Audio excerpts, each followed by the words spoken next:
Bueno, la cultura prehispánica en el actual El Salvador tiene que ver con parte de esa diversidad de culturas que hay en el territorio centroamericano. La ocupación probablemente más temprana en El Salvador, o sea, más antigua, andará entre unos 7000 años.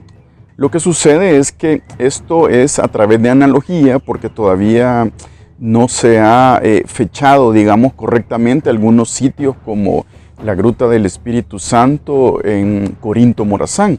Sin embargo, bueno, conocemos que ya se estaba cultivando en alguna zona de la Sierra de Apaneca, en alguna zona del Valle de Chalchuapa, gracias a los estudios que se han hecho paleoecológicos, en los cuales se han encontrado pues polen de maíz, ¿verdad? Entonces, en ese sentido, pues tenemos fechas de 2500 años antes de Cristo, de 1800 años antes de Cristo.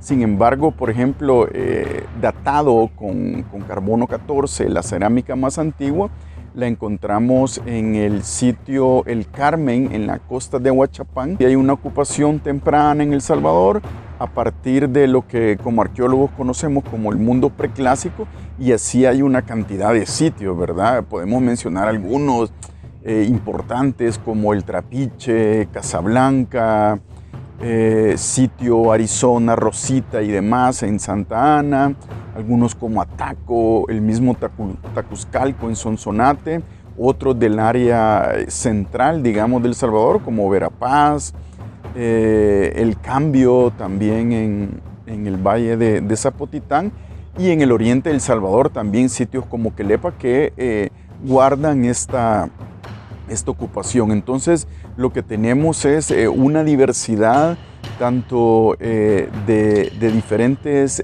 poblaciones, comunidades que habitaron el actual territorio prehispánico, salvadoreño desde la época prehispánica, y luego pues obviamente viene digamos, el auge del período maya durante el clásico, en el cual sitios como Joya de Serén,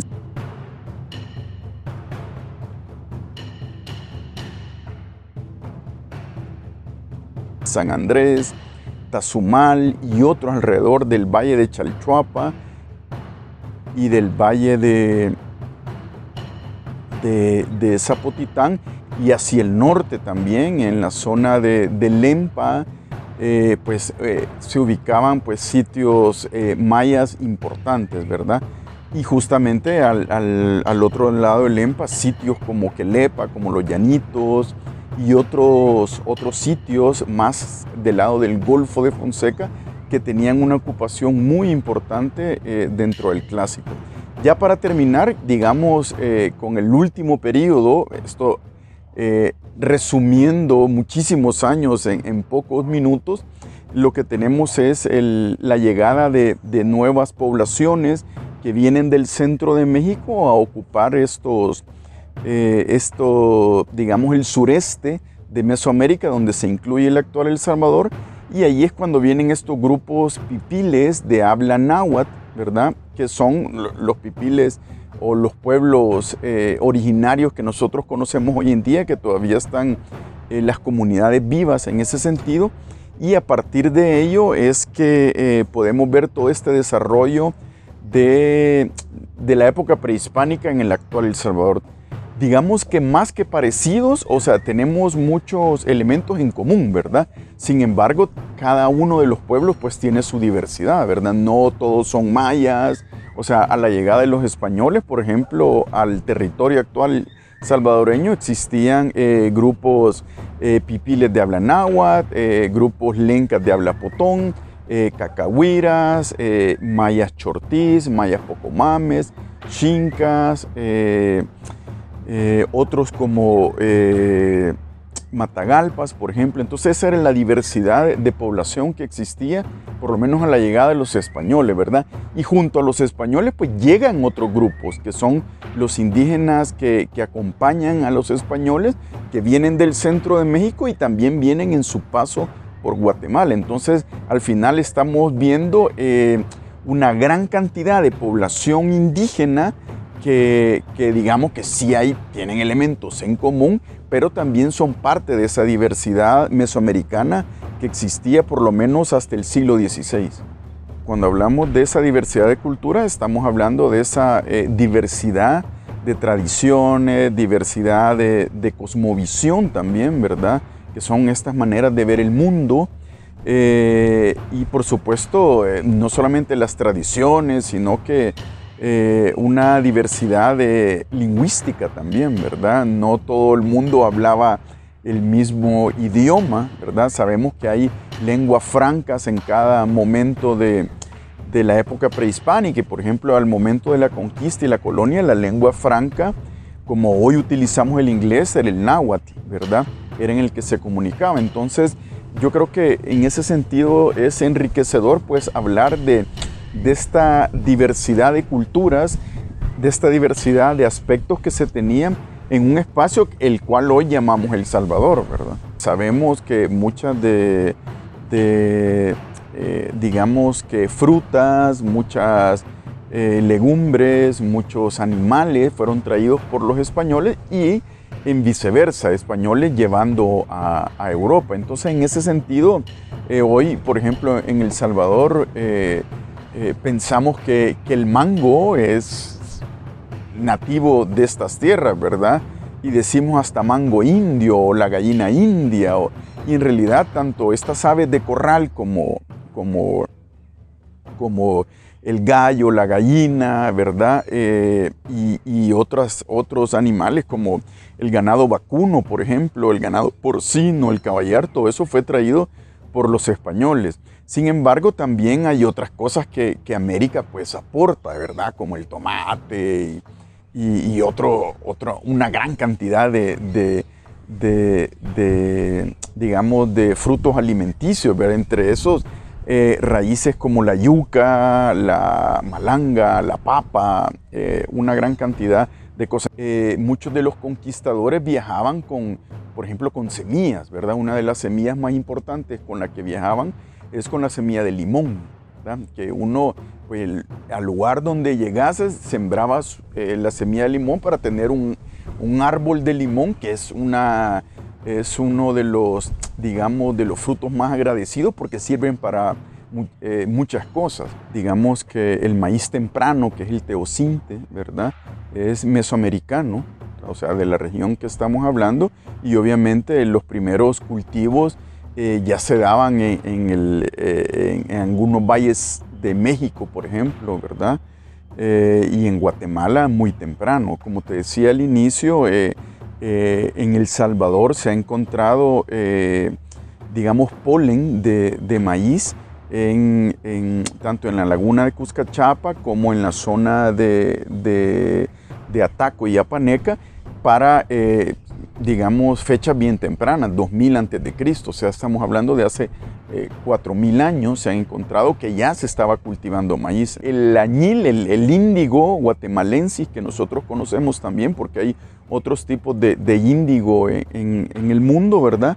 Y por supuesto ya el café, la caña de azúcar, otros productos pues vienen posteriormente, ¿verdad? El café, aunque se comienza a sembrar probablemente en algunos lugares, algunas menciones a finales del siglo XVIII, inicios del XIX, no es hasta la segunda mitad o ya el último cuarto del siglo XIX cuando ya conocemos el café como tal, ¿verdad?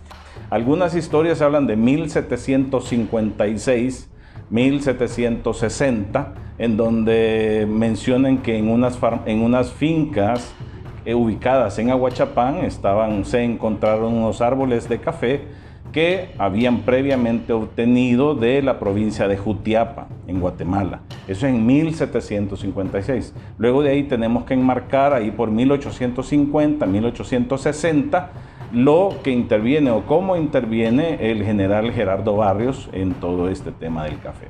Gerardo Barrios pues ordena de una manera a su estilo, él era un militar, pues dicta prácticamente sembrar café.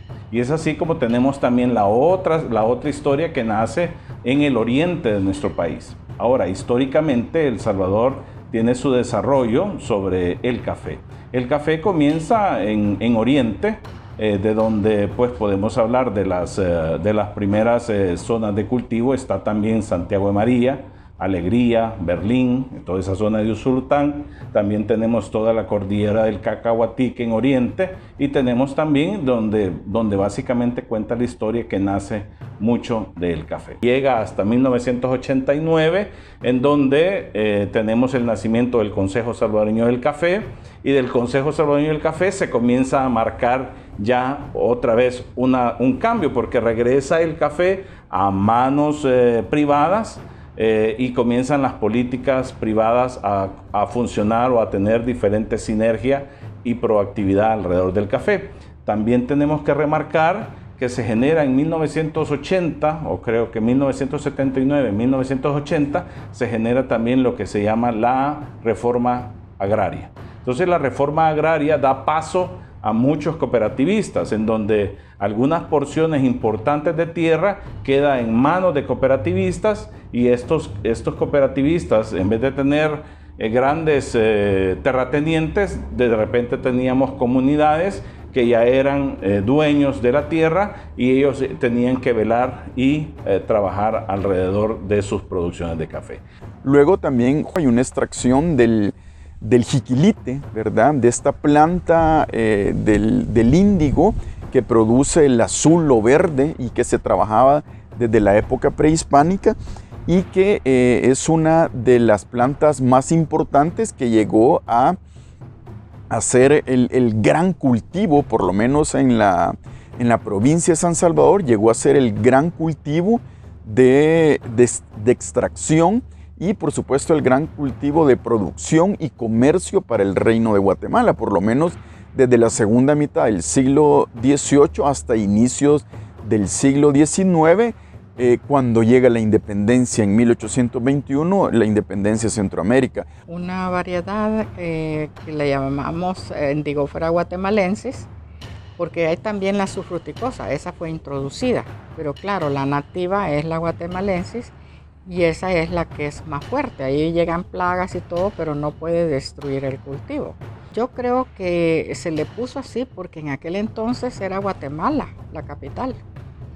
Entonces, como éramos toda un conglomerado de países, no era como una federación, entonces, y siendo la capital Guatemala, me imagino que por eso le han de haber puesto así. Pero desde aquel entonces el mayor productor era El Salvador, y la mejor calidad.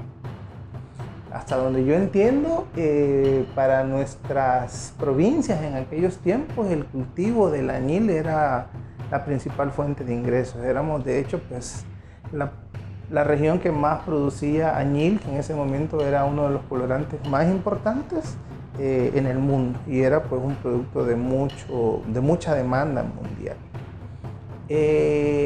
Tal es el grado de que la colonia española tiene, en el marco de sus propias complejidades que tenía en Europa y sus dificultades políticas y conflictos en la región europea, pues que recurrir a imponer impuestos de mayor tamaño a las exportaciones de la región, en ese caso la exportación de añil.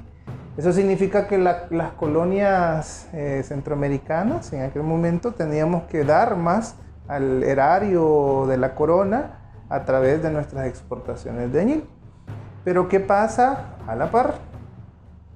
Siendo el añil un producto de mucha demanda, en la India el añil empieza a ser un producto de mucha producción y empieza a llenar los mercados con su añil.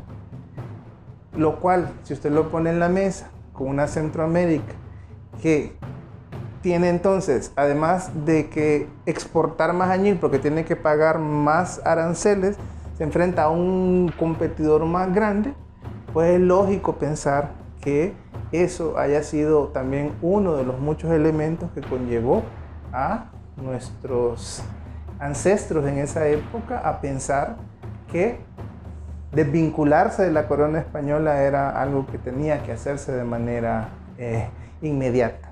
Porque claro, ya no era posible seguir funcionando bajo el mismo esquema de reglas. El añil como detonante, Posiblemente. Posiblemente. Uno de los muchos elementos que habrá incidido en aquel momento en los que serían nuestros próceres, ¿no? Al entender que esa forma en la que estaban estructuradas las relaciones entre la colonia y la metrópoli, pues eran ya demasiado pesadas y que no las podían manejar, y que entonces la mejor solución era la independencia. Ahorita El Salvador ya está posicionado como el añil mejor del mundo, la mejor calidad. El mayor productor es India, pero nosotros nos concentramos más en calidad. Hacemos pequeñas producciones, pero así logramos también tener una excelente calidad. La cadena volcánica que nos rodea, esas cenizas de los volcanes dan riqueza a nuestros suelos. Hay que decir algo, que en el caso de estas tierras del Pacífico centroamericano o mesoamericano, digamos, son tierras muy fértiles, con abundancia de agua, ¿verdad? Entonces, en ese sentido, estamos hablando de que son tierras propicias para el cultivo. ¿Por qué? Porque son tierras que tienen que ver o se han ido desarrollando a partir del tiempo a través de las erupciones volcánicas.